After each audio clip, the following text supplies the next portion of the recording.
ఓం శ్రీ సాయిరామ్. సాయి బంధువులారా, ఆత్మస్వరూపులారా, ప్రేమ స్వరూపులారా, అందరికీ నమస్కారం. నేను ఏదో చెప్పాలని మనసులో ఒక మాట అనుకొని కూర్చుంటాను. చెప్పాల్సిందంతా మీ ప్రిపేర్ అవ్వడం ఉండదు, పేపర్ మీద పెట్టుకోవడం ఉండదు.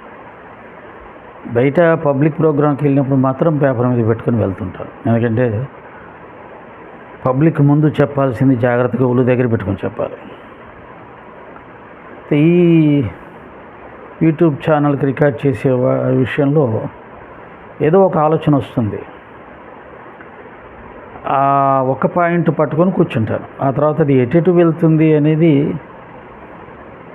నాకు తెలియదు. అది అలా వెళ్తూ ఉంటుంది. దానివల్ల ఒక్కొక్కసారి కొన్ని తప్పులు కూడా దొరలచ్చు. కొంతమందికి ఇబ్బంది కలిగించే విషయాలు కూడా అందులో ఉండవచ్చు. నా దృష్టికి వచ్చిన కొన్ని విషయాల గురించి నేను మననం చేసుకుంటూ వాటి విషయంలో నా అభిప్రాయాలు ఏవైతే నేను అనుకుంటూ ఉంటానో అవన్నీ బయటికి రావచ్చు. దాంట్లో మన వాళ్ళు ఉండొచ్చు, వేరే వాళ్ళు ఉండొచ్చు. ఇలా ఉంటాయి నా వీడియోస్. దాంట్లో ఏవైనా సాధనకు పనికొచ్చేవి ఉంటే, ఇవి మంచి విషయాలు అనుకుంటే తీసుకోండి. లేదు ఆయన ఏదో చెప్పుకుంటూ వెళ్తున్నాడు, లేదా ఆయన ఫీలింగ్స్ అవి, ఆయనకు అనిపించినటువంటి అభిప్రాయాలు అవి, ఆయనకు సంబంధించినవి, మనం కూడా అలా ఆలోచించాల్సిన అవసరం ఏం లేదు అనుకున్న వాళ్ళు వదిలేసేయచ్చు. లేదా ఆయన అభిప్రాయం కూడా తప్పే, అది సరైన అభిప్రాయం కాదు, దాన్ని ఇలా కూడా ఆలోచించవచ్చు అనుకుంటే అలా కూడా ఆలోచించవచ్చు. అంతేగాని నా అభిప్రాయాలు అన్నీ కూడా కరెక్ట్ అని బలగుద్ది చెప్పడం కాదు, అవి అందరూ అలాగే ఆలోచించాలని కూడా కాదు. నాకు తోచిన అభిప్రాయాలను మీ ముందు పెడుతూ ఉంటాను. ఇప్పుడు ఏంటంటే సాయిబాబా గారి మార్గంలో సత్సంగాలనేవి ఒక ప్రధానమైనటువంటి అంశం. సచిత్ర పారాయణం, స్తవనమంజరి పారాయణం, నక్షత్రమాలిక పారాయణం, సాయి చాలీసా పారాయణం, సాయి సత్యవ్రతం, అన్నదానాలు, సేవా కార్యక్రమాలు, ఇవన్నీ ఏ విధంగా అయితే బాబా మార్గంలో ఉన్నాయో అలాగే సత్సంగం కూడా ఒక మార్గం. ఈ మార్గాలన్నీ కూడా బాబా చెప్పినటువంటి మానవ జన్మ పరమార్థమైనటువంటి మోక్షాన్ని, జన్మరాహిత్యాన్ని సాధించటానికి అని నిర్ణయం చేసుకొని లక్ష్యం పెట్టుకొని ముందుకు వెళితే వాళ్ళు తప్పటడుగులు వేసే అవకాశం తక్కువగా ఉంటుంది. పూర్తిగా ఉండదని చెప్పను, ఎందుకంటే మాయ చాలా గట్టిది. అసలు మాకు లోక కీర్తి అవసరం లేదండి, మాకు అసలు పొగడతలు అక్కర్లేదండి, మమ్మల్ని ఎవరు గుర్తించాల్సిన అవసరమే లేదండి, నాకు అసలు ఎక్కడికి రావాలని ఉండదండి, ఎక్కడికి పోవాలని ఉండదండి, నాకు ఏకాంతంగా ఉండాలని ఉంటుందండి అని నాలాగా చెప్పేవాళ్ళు కూడా ఆ మాయకు లోనయ్యి అనేక చోట్లకి వెళ్తుంటాం. అలాగే నాకు అసలు సన్మానాలంటే ఇష్టం ఉండదండి, సెలవులు కప్పించుకోవడం ఇష్టం ఉండదండి, పొగిడించుకోవడం అస్సలు ఇష్టం ఉండదండి అని నాలాగా చెబుతూనే మళ్ళీ అవన్నీ కూడా వినడం జరుగుతుంది, సన్మానాలు చేయించుకోవడం జరుగుతుంది, వెళ్ళడం జరుగుతుంది. ఇవన్నీ జరుగుతూనే ఉంటాయి. ఇవి నా విషయంలో కాదు, చాలామంది విషయంలో జరుగుతుంటాయి. అయితే వాటికి మనం ఒక్కొక్క కారణం చెప్పుకుంటాం. నేను మామూలుగా అయితే వెళ్ళేవాడిని కాదు, బాబా దగ్గర చీటీలు వేశాను, వెళ్ళమని వచ్చింది, అందుకు వెళ్ళాను. లేదా ఫలానా ఆయన విపరీతంగా బలవంత పెట్టాడు, తప్పని పరిస్థితిలో వెళ్ళాల్సి వచ్చింది, నాకైతే వెళ్ళాలని లేదు, నేనైతే వెళ్ళను, ఇలా చెప్పుకుంటూ వెళ్తూనే ఉంటాం. ఇది మాయ. బాబాగారు పర్మిషన్ ఇచ్చాడనుకోండి, ఆ ఇవ్వడంలో బాబాగారి ఉద్దేశం మనమేదో అక్కడికి వెళ్ళి వెళ్తే అక్కడేదో గొప్ప బ్రహ్మాండమైన మార్పులు చేర్పులు వచ్చేసేసి ప్రపంచం అంతా మారిపోతుంది అని నిర్ణయించి బాబా మనల్ని పొమ్మన్నట్టు కాదు. ఎక్కడో మనకు తెలియకుండా మన మనస్సు లోతుల్లో ఉన్నటువంటి దాన్ని గుర్తించి, ఒరే బాబు వెళ్ళరా, నీకు మొదటి నుంచి ఎక్కడో కొంత ఉందిరా, అది ఇప్పుడు జ్ఞానం వచ్చి కాస్త అది మరుగున పడిపోయింది, వద్దులే అనిపిస్తుంది, కానీ అది లోపట ఉంది, అది తీరితే కానీ నువ్వు ప్రశాంతంగా కదలకుండా కూర్చోలేవురా అని చెప్పేసి నన్ను గత 20 సంవత్సరాల నుంచి తిప్పుతూ ఉన్నాడు. అప్పట్లో తిరిగి సత్సంగాలు చెప్పాలనే కోరిక బాగా ఉండేది, అప్పుడు పంపల. జ్ఞానం వచ్చి భక్తి అర్థమయ్యి ఏకాంతంలో ఉన్నటువంటి లాభం అర్థమయ్యి ఇంకా నన్ను ఎక్కడికి పంపక బాబా అనేటప్పుడు లేదు లేదు తిరుగు అని చెప్పి 20 సంవత్సరాల నుంచి తిప్పుతూనే ఉన్నాడు. ఇలా నాకే కాదు చాలామందికి జరుగుతుంది. కారణం ఏంటంటే నాకు తెలియకుండానే నాలో ఉన్నటువంటి ఆ లోకంలో గుర్తింపో లేకపోతే పొగడతలో కీర్తో ఏదో ఎప్పుడో లోపల ఒక బీజం రూపంలో పడి ఉంటుంది. తర్వాత జ్ఞానం వచ్చి మంచి నిజమైన భక్తి ఏంటో అర్థమయ్యి అది వద్దని అనుకుంటూ ఉంటాం, అదే చెప్తుంటాం బయటికి. కానీ మనకు తెలియకుండా లోపల ఏర్పడిపోయిన బీజాలు ఉన్నాయి కదా, అవి మనని ఎప్పటికైనా అశాంతిలో పడేస్తాయి, తీరని కోరికగా ఉండిపోతాయి. అవి తీర్చి పడేస్తే సమస్య తీరిపోతుంది. అది గుర్తించగలిగిన వారే సాయినాథుల వారు, సద్గురు. మన అంతరాంతరాల్లో ఉన్నటువంటి కోరికలను కూడా గుర్తించి తీర్చి తృప్తిపరచి ఇక కదలకుండా ఇప్పుడైతే నువ్వు కూర్చుంటావు, కూర్చో అని కూర్చోబెడతాడు. అందుకని మనని మనమే మాయ చేసుకునే పరిస్థితులు కూడా ఉంటాయి. మన మనసు మనని మాయ చేస్తుంది. అసలు నాకేమీ అక్కర్లేదు, ఏమి వద్దు అనుకుంటూనే మనని అందులో దించుతుంది. అప్పుడు మనం నలుగురిలో నవ్వుల పాలవుతాం. ఎందుకని నాలాగే ఇలా చెప్తుంటాం కదా, నాకు ఎక్కడికి రావాలని లేదు, కీర్తి ప్రతిష్టలు ఇష్టం లేదు, సన్మానాలు అంటే ఇష్టం లేదు అని ఊరుకోం కదా, చెప్పేస్తుంటాం. మరి చెప్పి దాని మీద నిలబడతామా? నిలబడం. ఎక్కడికో చోటుకి వెళ్ళాల్సిందే, సన్మానాలు పొందాల్సిందే, పొగిడించుకోవాల్సిందే, మళ్ళీ వీడియోలు చూసి అందరికీ పెట్టాల్సిందే. అప్పుడు ఇంతకుముందు మనం అన్న మాటలు విన్న వాళ్ళు ఏమంటారు, ఎక్కడికి వెళ్ళాలని లేదన్నాడు, సన్మానాలంటే ఇష్టం లేదన్నాడు, పొగిడించుకోవడం అంతకన్నా ఇష్టం లేదన్నాడు. మరి ఇదేంటండి? చెప్పేది ఒకటి చేసేది ఒకటి అండి, అందరికీ ఉంటాయండి ఇవి మనసులో అని అయిపోయాయి, బండలేసేస్తారు. ఇలా మనం ఫెయిల్ అయిపోతూ ఉంటాం. దీనినే మాయ అంటారు. మనకిష్టం లేకుండానే మన చేత కొన్ని పనులు చేయిస్తుందే అది మాయ. నిజానికి మనకి ఇష్టం లేని పని ఎవరైనా చేయించగలరా? ఆలోచించండి. గడ్డి మన చేత తినిపించగలరా? ఎవరైనా గడ్డి మన చేత తినిపించగలరా? మనల్ని పొగిడితే మాత్రం గడ్డి తింటావా? సన్మానం చేస్తే గడ్డి తింటావా? తినం కదా. మరి అది తిననప్పుడు ఎందుకని? అది మనకి ఇష్టం ఉండదు. గడ్డి ఎందుకు తిన్నాం? అంత బలంగా ఎందుకు మనం ఉండలేకపోతున్నాం? సమాజానికి వెళ్లకుండా, సన్మానాలు స్వీకరించకుండా, కీర్తి ప్రతిష్టలకు లొంగకుండా ఎందుకు ఉండలేకపోతున్నాం? నాకు అవి వద్దు వద్దు అని చెబుతున్న నాలాంటి వాళ్ళ గురించి చెప్తున్నా. వద్దు వద్దు అనుకుంటూనే స్వీకరిస్తూ మనకు మాత్రం ఏదో కారణాలు చెప్పుకుంటూ, నాకు బాబా గారు పంపించారు, చీటీలు వేశాను, లేదా చాలా బలవంత పెడితే వెళ్ళాల్సి వచ్చింది, నాకు ఇష్టం లేదు అని మనకు మాత్రం కారణాలు చెప్తున్నామే. మరి వేరే వాళ్ళకి కారణాలు ఉండవా? ఎందుకని వేరే వాళ్ళని తప్పుపడుతున్నాం? వాళ్ళకి కీర్తికాంక్ష ఎక్కువ, వాళ్ళకి స్వార్థం ఎక్కువ, వాళ్ళకు ప్రచార ఆర్భాటాలు ఎక్కువ అని వేరే వాళ్ళని తప్పుపడుతున్నాం. మనం వేరే వాళ్ళని తప్పుపడుతూ నాకు లేవు అంటున్నాం. కానీ మనం కూడా అదే పని చేస్తున్నాం. ఆ స్థాయిలో కాకపోవచ్చు, కొంతైనా చేస్తున్నాంగా. నిజంగా ఎక్కడికి వెళ్ళకుండా కదలకుండా ఇంట్లోనే కూర్చుంటున్నామా? రమణ మహర్షి గారు ఎక్కడికి వెళ్ళా? అరుణాచలం వెళ్ళిన తర్వాత సాయిబాబా గారు ఎక్కడికి వెళ్ళాలా? షిరిడి వదిలిపెట్టి. మరి మనం అలా కాదే. కానీ చెప్పడం మాత్రం అసలు ఇంకా స్టాంప్ వేసినట్టుగా చెప్పేస్తుంటాం.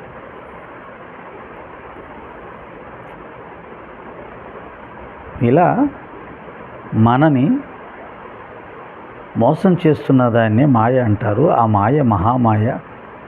దానికి బాబా గారిని కారణంగా చూపిస్తాం. కానీ బాబా ఎప్పుడూ కూడా ఎవరిని కూడా లోకంలోకి వెళ్ళు, ఒకరికి చెప్పు, లోకంలో ఘనకార్యాలు చెయ్యు అని చెప్పడండి. అలా ఎవరికి చెప్పలే ఆయన చెప్పింది ఏమిటంటే, నిన్ను నువ్వు ఉద్ధరించుకో, ఈ మానవజీవనం పరమార్థాన్ని సాధించు, దానికి ఆటంకమైన వాటినన్నిటి వదిలే. గురువు చెప్పేది ఇంతే. ఆత్మసాక్షాత్కారం కోసం ప్రయత్నం చేయి, దానికి కావాల్సిన సాధనలు చేయి, దానికి ఆటంకం కల్పిస్తున్న వాటిని వదిలివేయి అని చెప్తాడు. కానీ తగిలించుకొని చెప్పడు. బయటికి వెళ్తే తగులుకుంటున్నావా, వదిలించుకుంటున్నావా? బయటికి వెళ్తే తగులుకోవడమే. పోనీ బయట ఏమైనా బాగుందా వాతావరణం? లేదు. అంతా మోసం, కపటత్వం. ఇంతకుముందు అనుకున్నట్టుగానే వద్దు వద్దు అనుకుంటూనే ప్రచార ఆర్భాటాలు. ఇన్ని కార్యక్రమాలు చేస్తున్నాం కదా, ఇన్ని సత్సంగాలు చేశాం కదా, విన్నాం కదా. ఒక్క 10 years వెనక్కి వెళ్ళి ఆలోచించండి. 10 సంవత్సరాల క్రితం మన లక్షణాలు, మన బుద్ధి, మన సంస్కారాలు, కామక్రోధ లోభ మోహ మదమత్సరాలు అంటారే, అవి ఎలా ఉన్నాయి, ఇప్పుడు ఎలా ఉన్నాయి పరిశీలించుకోండి. ఏమైనా పోయాయా? కామం పోయిందా? క్రోధం పోయిందా? లోభం పోయిందా? మోహం పోయిందా? మదం పోయిందా? ఏం పోయింది? మరి ఇన్ని సత్సంగాలు విన్నాం, ఇన్ని కార్యక్రమాలు చేశాం, ఇన్ని గ్రంథరచనలు చేశాం, బాబా అంటే ప్రాణం పెడుతున్నాం. మరి మనలో ఏమీ పోనప్పుడు వాటి వల్ల వచ్చిన లాభం ఏంటి? మామూలు వాళ్ళకు మనకు తేడా ఏంటి? మామూలు వాళ్ళకు వచ్చినట్టే మనకు కోపం వస్తున్నప్పుడు, మామూలు వాళ్ళకు ఉన్నట్టే మనకు డబ్బు మీద మమకారం ప్రీతి ఉన్నప్పుడు, 10 రూపాయలు పోతే గజగజ వణికిపోయినప్పుడు, మామూలు వాళ్ళకు ఉన్నట్టుగానే అవతల వాళ్ళు ఒక మాట అంటే మనకు కూడా కోపం వస్తే, ఇక మనం ఈ 10 సంవత్సరాల సత్సంగాలు, గ్రంథరచనలు, కార్యక్రమాలు నుంచి ఏం నేర్చుకున్నాం? మనమే ఏం నేర్చుకోలేదే. కార్యక్రమాలు చేసేవాళ్ళం, చెప్పేవాళ్ళం, రాసేవాళ్ళం. వినవాళ్ళు ఏం నేర్చుకుంటారు? అవకాశం ఉందా? చెప్పేవాడే రానప్పుడు వినేవాడికి వచ్చే అవకాశం ఉందా? ఉంటుంది. ఎప్పుడో ఒకటి ఉంటుంది. ఎవరో ఒకరు ఉంటారు. వారు సంస్కారాల బలం వల్ల వారు మారారే తప్ప నీ వల్ల కాదు సుమా. నీ వల్ల అవతలవాడు మారాలి అంటే నువ్వు ముందు మారి ఉండాలి. నేను మారాను అని నువ్వు చెప్పు, ఖచ్చితంగా అది ప్రయోజనకరమైనటువంటి కార్యక్రమమే, ప్రయోజనకరమైనటువంటి పని. సరే, ఏతావాత చెప్పొచ్చేది ఏమిటయ్యా అంటే, ఏదో చెప్పాలనుకున్నాను కదా, ఏదో చెప్పించాడని ఇప్పటిదాకా. ఏమిటయ్యా అంటే, నాకు అక్కర్లేదు అనుకుంటూనే అన్నీ లోపట కావాలనే ఉంటాయి, పైకి అక్కర్లేదు అనుకుంటూనే వాటన్నిటినీ లోపట అనుభవిస్తూ ఆనందిస్తూ మళ్ళీ అక్కర్లేదు అంటూ ఉంటుంది మనసు. ఆ విధంగా మనని మాయ చేసి ఈ మాయా ప్రపంచంలోనికి పంపిస్తూ మనని భ్రష్టు పట్టించాలని చూస్తుంటుంది, ఎదగకుండా చేయాలని చూస్తుంది అనేది ఇప్పుడు చెప్పించాడు ఆయన. అందరికీ కాదు, నాలాంటి కొందరికి. కొంతమంది నిజంగానే అంటే నేనేమంటానంటే, ఇందాక గడ్డి గురించి చెప్పాను కదా, గడ్డి తినమంటే ఎటువంటి పరిస్థితులు ఎలా తిననో, నాకు ఏదైతే ఇష్టం లేదు అని చెప్తున్నానో ఖచ్చితంగా ఆ విషయంలో నిలబడి తీరుతాను, ప్రాణం పైన నేను తప్పను అని ఎవరైతే నిర్ణయించుకుంటారో వారు చెప్పాలి ఆ మాటలు. ఏంటి, నాకు అది ఇష్టం లేదు, నాకు అది ఇష్టం లేదు అని చెప్తుంటాం కదా, అలా చెప్పాలి. నాకు అలా చెప్పిన వాళ్ళు ఎవరు కనిపించాలి. అంతో ఇంతో ఎవరన్నా కనిపించినా మళ్ళీ దాని వెనకాల ఒక పెద్ద గుడిపుటాని ఉంటుంది. ఏమిటో చెప్పరా? మేము సన్మానాలు, సత్సంగాలు అయిపోయిన తర్వాత శాలువాలు కప్పి సన్మానాలు చేస్తుంటారు. మొదట్లో నేను వద్దని చెప్పేవాడిని, గట్టిగా ఉండేవాడిని. కానీ నలుగురు కూర్చున్నప్పుడు నా కారణంగా నేను వద్దన్న తర్వాత మిగతా ముగ్గురు కప్పించుకోవాలంటే చాలా ఇబ్బంది పడిపోతుంటారు, సిగ్గుపడిపోతుంటారు. వాళ్ళకేమో కప్పించుకోవాలని ఉంటుంది. వాళ్ళ ఇబ్బందులు చూసి సరే పోని అని ఒకటి, వాళ్ళ సంప్రదాయాన్ని అనుసరించి అతిథుల్ని సత్కరించడం వారి సంప్రదాయము, మన సనాతన ధర్మంలో ఒక సంప్రదాయం, దాన్ని ఎందుకు వాళ్ళని బాధ పెట్టాలి అని అంగీకరించడం జరిగింది. ఈ క్రమంలో కొంతమంది సత్కారాలు వాటికి మాకు అక్కర్లేదు అని దూరంగా ఉంటామని అంటుంటారు. వాళ్ళు దాని మీద నిలబడతారు, ఖచ్చితంగా గట్టిగా నిలబడతారు. వాళ్ళు తలకిందులు తపస్సు చేసినా, వాళ్ళు ఏడ్చినా వద్దంటారు.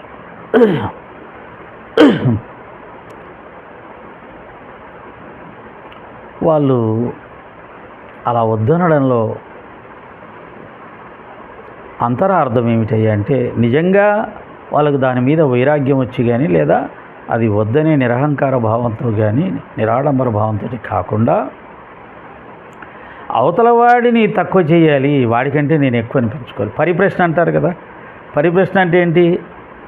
ప్రశ్నించిన వాడు నాకెంతో జ్ఞానం ఉందని గురువుగారు అనుకోవాలని చెప్పి ప్రశ్నిస్తుంటాడంట. ఆ ఉద్దేశంతో ప్రశ్నిస్తుంటాడు. ఆ విధంగానే సత్కారాలు సన్మానాలు వద్దని అంటే అవతల వాళ్ళకంటే నేను ఎక్కువ అని అనిపించుకునే అవకాశం ఉంటుంది అనే ఉద్దేశంతో వద్దనడం. చూడండి ఎన్ని రాజకీయాలు ఉన్నాయో.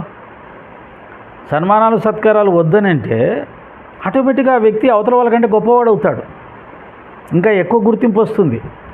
అంటే దీని అర్థం ఏంటి?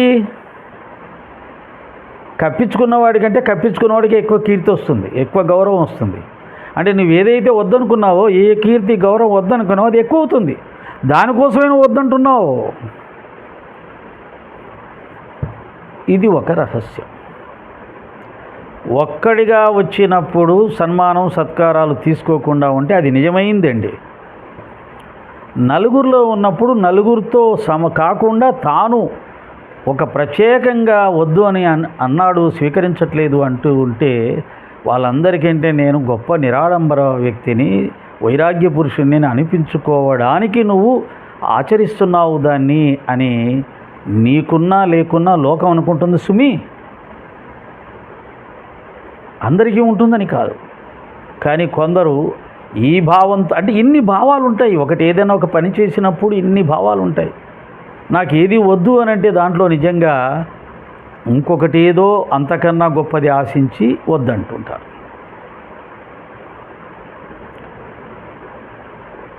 ఇదంతా కూడా మాయే, ఆధ్యాత్మిక మాయ. మనని ఇన్ని రకాలుగా మాయ లోన పడేస్తుంటుంది. ఇది నేనన్నది కాదు, సాయిదాస్ అనేది కాదు, స్వయంగా రామకృష్ణ పరమహంస రమణ భగవానులు కూడా అన్నారు. నువ్వు సేవా కార్యక్రమాలు చేస్తున్నావు అంటే తస్మాత్ జాగ్రత్త. గుర్తింపు కోసం, కీర్తి ప్రతిష్టల కోసం నువ్వు అవి చేసే స్థితికి వెళ్ళిపోతావు. మొదట ఏమొద్దంటావు, కానీ అందరూ నిన్ను అబ్బా ఎంత గొప్పవాడు, ఎంత మహానుభావుడు అయ్యా, దేవుడు అయ్యా, నువ్వు ఎంత గొప్ప సేవ చేస్తున్నావయ్యా, సహాయం చేస్తున్నావయ్యా, నువ్వు మనిషివి కాదయ్యా, మానవ రూపంలో ఉన్న దైవానివయ్యా అని అంటారు కదా. నువ్వు వద్దని అంటారు వాళ్ళు నీ ద్వారా సహాయం పొందినప్పుడు. అవి చెవులకు ఇంపుగా అలవాటైపోయి ఇక వాటి కోసం చేయడం మొదలు పెడతారు. సత్సంగాలు కూడా అంతే. సత్సంగాలు చేసిన తర్వాత అందరూ గురువు గారు, ఆ గారు, ఈ గారు అని పొగిడేస్తూ ఉంటారు. జ్ఞాని, గొప్పవాడు, మహానుభావుడు, అబ్బా ఆహా అంటుంటారు. అవి అలవాటు పడిపోయి ఉంటాయి. ఇంకంతే, సత్సంగాలు లేకపోతే బ్రతకలేని పరిస్థితి. సత్సంగాల కోసం వెంపర్లాడడం, కుటుంబాన్ని గాలికి వదిలేసేయడం, ఇంట్లో ఎవరికి ఎటువంటి కష్టం వచ్చినా సరే సత్సంగం ఒప్పుకున్న తర్వాత పరిగెత్తడమే. పబ్లిక్ ప్రోగ్రాం అక్కడ అందరూ ఏర్పాటు చేసుకొని ఉంటారు నెల రోజుల నుంచి. బయలుదేరే సమయానికి ఇంట్లో ఏదో ఒకటి ఇబ్బంది వచ్చి ఉంటుంది, భార్యకో, పిల్లలకో, తల్లికో, తండ్రికో. మానేయడానికి లేదు, వెళ్ళాల్సిందే. ఇలా అనేకమైన కష్టాలు నష్టాలు కూడా భరిస్తూ దానికి వెళ్తూనే ఉంటాం. అదంతా పెద్ద త్యాగమనే కాదు, దాని వెనకాల కీర్తికాంక్ష వచ్చేసి ఉంటుంది, గుర్తింపు వచ్చేసి ఉంటుంది, సన్మానాలు సత్కారాలకు మనసు లొంగిపోయి ఉంటుంది. బాబాగారిని ఆ రోజుల్లో దేవుడిగా పూజిస్తూ పల్లకి ఊరేగింపులు చేస్తూ ఆయనకు ఉన్నటువంటి ఆ యొక్క గొప్ప గౌరవం, పూజనీయత, భక్తుల ఆయన్ని ఆరాధించే విధానాలు చూసి ఎంతోమందికి ఆ రోజుల్లోనే మేము కూడా బాబాలు అయిపోవాలి అప్పుడు ఇప్పుడు కూడా అదే పెద్ద సమస్య. అందరూ బాబాలు అయిపోవాలి, గురువులు అయిపోవాలి ఇమ్మీడియట్లుగా. చుట్టూ వందలాది మంది భక్తులు కూర్చొని భజన చేస్తుండాలి, హారతలు ఇస్తుండాలి. ఆ కోరికతో ఆధ్యాత్మికలకు వచ్చేవాళ్ళు చాలామంది ఉంటారు. అది లక్ష్యంగా పెట్టుకొని వచ్చిన వాళ్ళు ఉన్నారు, కొంతమంది సాధించిన వాళ్ళు ఉన్నారు, కొంతమంది భ్రష్టు పెట్టిన వాళ్ళు ఉన్నారు, కొంతమందికి జైలుకి వెళ్ళిన వాళ్ళు ఉన్నారు.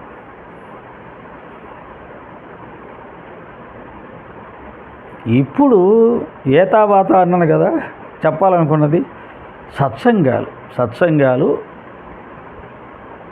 సాయితత్వంలో ఒక ప్రముఖమైనటువంటి పాత్ర వహిస్తూ ఉన్నాయి. సత్సంగాలు చెప్పే వాళ్లకు ఒక గౌరవం, గుర్తింపు, ఒక గురుత్వం లభిస్తూ ఉంటుంది. కాబట్టి అందరూ సత్సంగాలు చెప్పాలి. నిజమే, సాయిబాబా భక్తుల్లో చాలామంది సత్సంగాలు చెప్పేవాళ్ళు తయారవ్వాలి అని కోరుకున్నాను.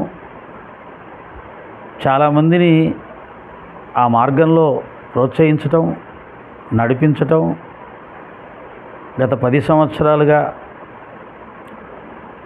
ఎక్కడా లేని ఒక ప్రక్రియ.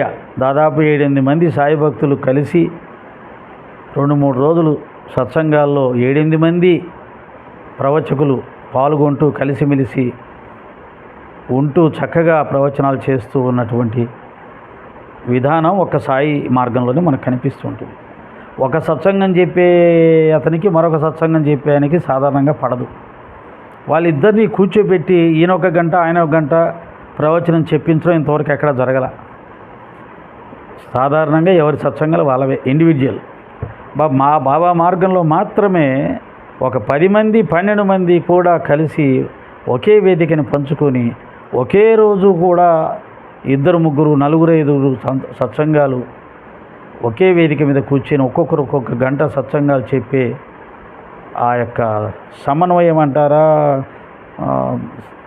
అందరూ కలిసిమెలిసి ఉండడం అంటారా, అది సాయిబాబా గారి మార్గంలో మాత్రమే సాధించిన ఒక గొప్ప విజయం. కానీ మా ఆలూరు గోపాలరావు గారు కూడా ఆయన ఉన్నప్పుడు పొన్నూరు చుట్టుపక్కల చాలామందికి సత్సంగం చెప్పే తర్ఫీదు ఇచ్చాడు. ఇలా చెప్పాలి, మొదట భజన చేయాలి, నామస్మరణ చేయాలి, ఆ తర్వాత ఇలా సత్సంగం చెప్పాలి, ఏదో కొన్ని పద్ధతులు చెప్పి కొంతమంది చేత సచ్చరితలో ఒక్కొక్కరికి అధ్యాయాలు ఇచ్చి చెప్పించడం చేశాడు. నేను అప్పుడు ఆయన ప్రయత్నాన్ని కూడా పెద్దగా ఎంకరేజ్ చేయలేదు, సపోర్ట్ చేయలేదు. సత్సంగాలు చెప్పడం కాదు ముఖ్యం, చెప్పించడం కూడా ముఖ్యం కాదు. ఆ చెప్పే వ్యక్తులలో సత్సంగాలు చెప్పే వాళ్ళకు ఉండవలసినటువంటి క్వాలిటీస్ కొన్ని ఉంటాయి. సత్సంగాలు చెప్పే వాళ్ళకు ఉండవలసిన లక్షణాలు కొన్ని ఉంటాయి. ఆ లక్షణాలు నేర్పించకుండా సత్సంగాలు చెప్పిస్తే దాని వలన, అటువంటి వారి వలన సత్సంగ ప్రక్రియే పాడైపోతుంది అని నా ఉద్దేశం. అది చివరికి అలాగే జరిగిపోయింది. ఆయన జీవించిన కాలంలో ఎంతోమందికి సత్సంగాలు చెప్పే ప్రక్రియ చక్కగా వాళ్ళకు నేర్పించి పెడితే చివరికి వచ్చేసరికి ఈరోజు ఒక్కరూ కూడా ఆయన ద్వారా సత్సంగాలు చెప్పడం నేర్చుకున్న వాళ్ళు ఒక్కరూ కూడా బయటికి వచ్చి సత్సంగం చెప్పే స్థితిలో లేరు. ఇంకా చెప్పాలంటే వాళ్ళందరూ ఎవరికి వాళ్ళే యమునా తీరే కావడమే కాదు, చివరికి ఆయనకు వాళ్ళకి సత్సంగాలు నేర్పించిన మాస్టర్ గారంటే కూడా వాళ్ళకు ఏ విధమైన గౌరవం లేకపోవడమే కాకుండా ఆయన వ్యతిరేకించే స్థాయికి వెళ్ళారు. బహుశా నేను కూడా అలాగే కొంతమందికి సత్సంగాలు చెప్పాలి అని చెప్పి ప్రోత్సహిస్తూ ముందుకు తీసుకువెళ్ళడం జరిగింది. వారందరూ గోపాలరావు మాస్టర్ గారి దగ్గర సత్సంగాలు నేర్చుకున్న వాళ్ళలా కాకుండా రాష్ట్ర వ్యాప్తంగా గత 10 సంవత్సరాల నుంచి సత్సంగాలు చేస్తున్నారు. అందులో గొప్ప ప్రావీణ్యాన్ని సంపాదించారు.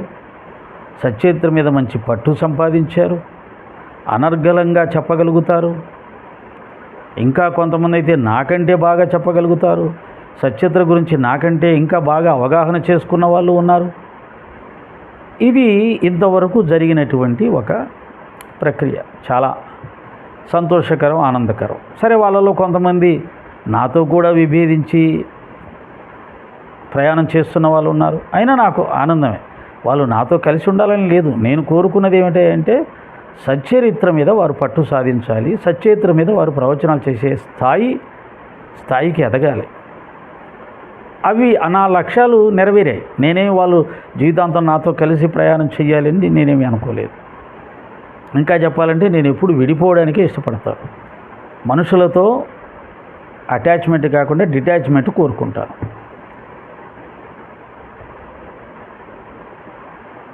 నా యొక్క కోరికని బాబాగారు ఇలా తీరుస్తున్నారు అనుకుంటాను. సమయం చాలా చిన్నది, జీవితం చాలా చిన్నది. మనం ఒకరినొకరు మాట్లాడుకుంటూ, పలకరించుకుంటూ, పొగుడుకుంటూ, మన అభిప్రాయాలు కలవకపోయినా మనం కలిసే ప్రయాణం చేస్తూ ఉండడానికి ఇదేం భార్యాభర్తల సంబంధం ఏం కాదు కదా. భార్యాభర్తల సంబంధం అయితే చివరి వరకు కలిసే ఉండాలి, కొట్టుకుంటూ, తన్నుకుంటూ, తిట్టుకుంటూ. సరే, ఇది ఆధ్యాత్మిక ప్రయాణం, ఆధ్యాత్మిక బంధం. నా పద్ధతి మీకు నచ్చలేదనుకో, మీరు నన్ను హాయిగా వదిలేసి మీ ప్రయాణం మీరు సాగించాలి. మీ పద్ధతి నాకు నచ్చలేదనుకో, మిమ్మల్ని వదిలేసి నా ప్రయాణం నేను సాగించాలి. చాలా రెక్కలు వచ్చిన పక్షులు కొన్ని స్వతంత్రంగా ఆలోచిస్తూ, స్వతంత్రంగా నిర్ణయాలు తీసుకుంటూ, స్వతంత్రంగా ప్రయాణం చేయాలనుకున్న వాళ్ళు చక్కగా ప్రయాణం చేస్తున్నారు. వారికి అందరికీ కూడా నా అభినందనలు.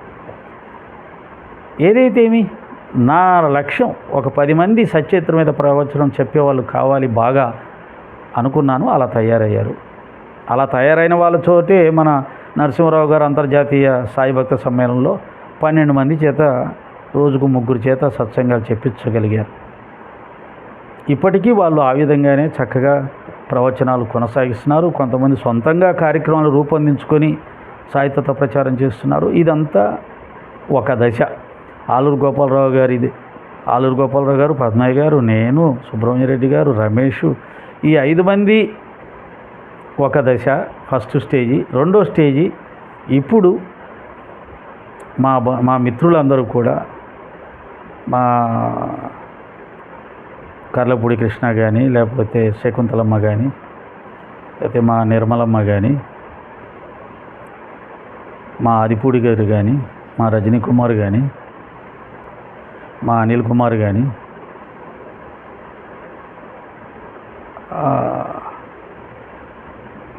ఇప్పుడు మా లక్ష్మి కానీ,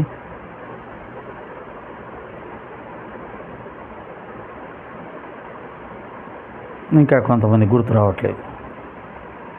వీళ్ళందరూ కూడా సచరిత్ర మీద గొప్ప పట్టు సంపాదించిన వాళ్ళే.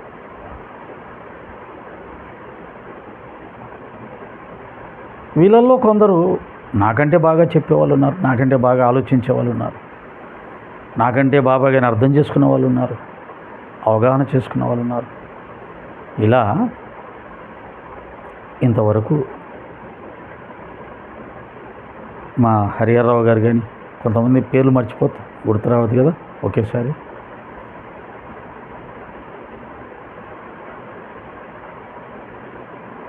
ఓ 10 మంది ఉన్నారు గట్టిగా బాగా చెప్పగలిగిన వారు.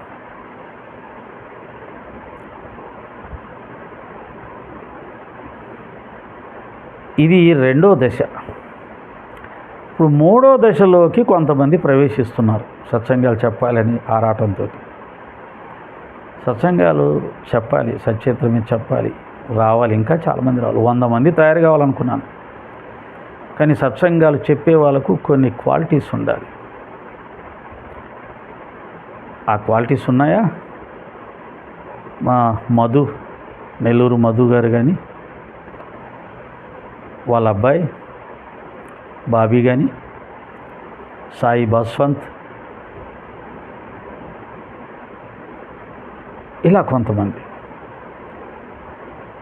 ఇప్పుడు కొత్తగా మూడవ తరం కింద కొంతమంది తయారవ్వాలి, చెప్పాలి అనుకుంటున్నారు. సంతోషం. కానీ సత్సంగాలు చెప్పే వాళ్ళకి కొన్ని లక్షణాలు ఉండాలి, క్వాలిటీస్ ఉండాలి. ముఖ్యంగా గురు మార్గంలో, సాయిబాబా గారి మార్గంలో సత్సంగాలు చెప్పే వాళ్ళకి ఇంకా చాలా చాలా గొప్ప లక్షణాలు ఉండాలి. ముందు ఆ లక్షణాలు సంపాదించుకున్న తర్వాత, ఆ అర్హతలు సంపాదించుకున్న తర్వాత నెక్స్ట్ సచ్చరిత్ర మీద ప్రవచనాలు మొదలు పెట్టాలి. సచ్చరిత్ర మీద ప్రవచనాలు మొదలు పెట్టడానికి ముందు బాబా భక్తునికి ఉండాల్సిన లక్షణాలు ఏవైతే ఉన్నాయో ఆ లక్షణాలు సంపాదించుకోవాలి. ఆ లక్షణాలు సంపాదించుకోకుండా సచ్చరిత్ర మీద ప్రవచనాలు చేస్తే సచ్చరిత్ర నవ్వుల పాలవుతుంది, వాళ్ళు నవ్వుల పాలవుతారు, బాబా తత్వమే, బాబా మార్గమే నవ్వుల పాలవుతుంది. కాబట్టి ఎవరు పడితే వాళ్ళు సచ్చరిత్ర మీద ప్రవచనాలు చేసేది కాదు. ఎవరు పడితే వాళ్ళు సచ్చరిత్ర మీద ప్రవచనాలు చేసేది కాదు. వేరే మార్గాలు లాంటిది కాదు బాబా మార్గం. భారతం, భాగవతం, రామాయణం లాగా చదివేసేసి, పురాణాలు చదివేసేసి చెప్పేది కాదు, ప్రవచనాలు చేసేది కాదు బాబా సచ్చరిత్ర మీద ప్రవచనాలు. బాబా సచ్చరిత్ర, బాబా మీద ప్రవచనాలు చేసే వాళ్ళకు మొట్టమొదటి అర్హత వైరాగ్యం ఉందా చూసుకోండి. వైరాగ్యం అంటే ఈ ప్రపంచంలో ఏది మాకు అక్కర్లేదు, బాబా ఆశీస్సులు ఉంటే చాలు.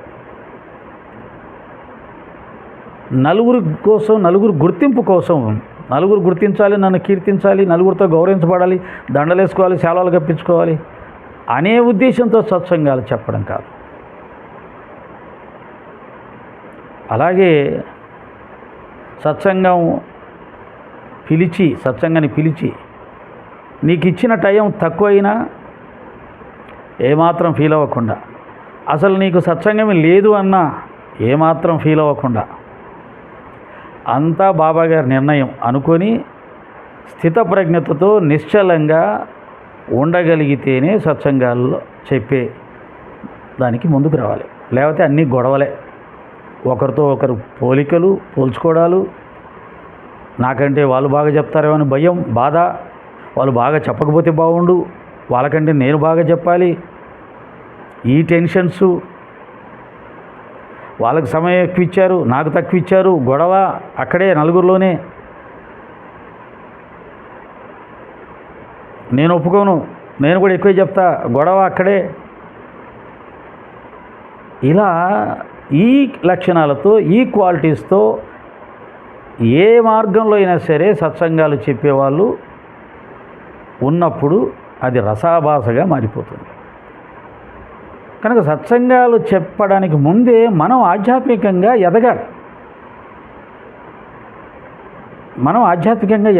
ఆధ్యాత్మిక లక్షణాలు పుణికిపుచ్చుకోవాలి. బాబాగారిలాగా, రామకృష్ణ పరమహంసలాగా, రమణ మహర్షిలాగా వైరాగ్యంతో ఉండాలి.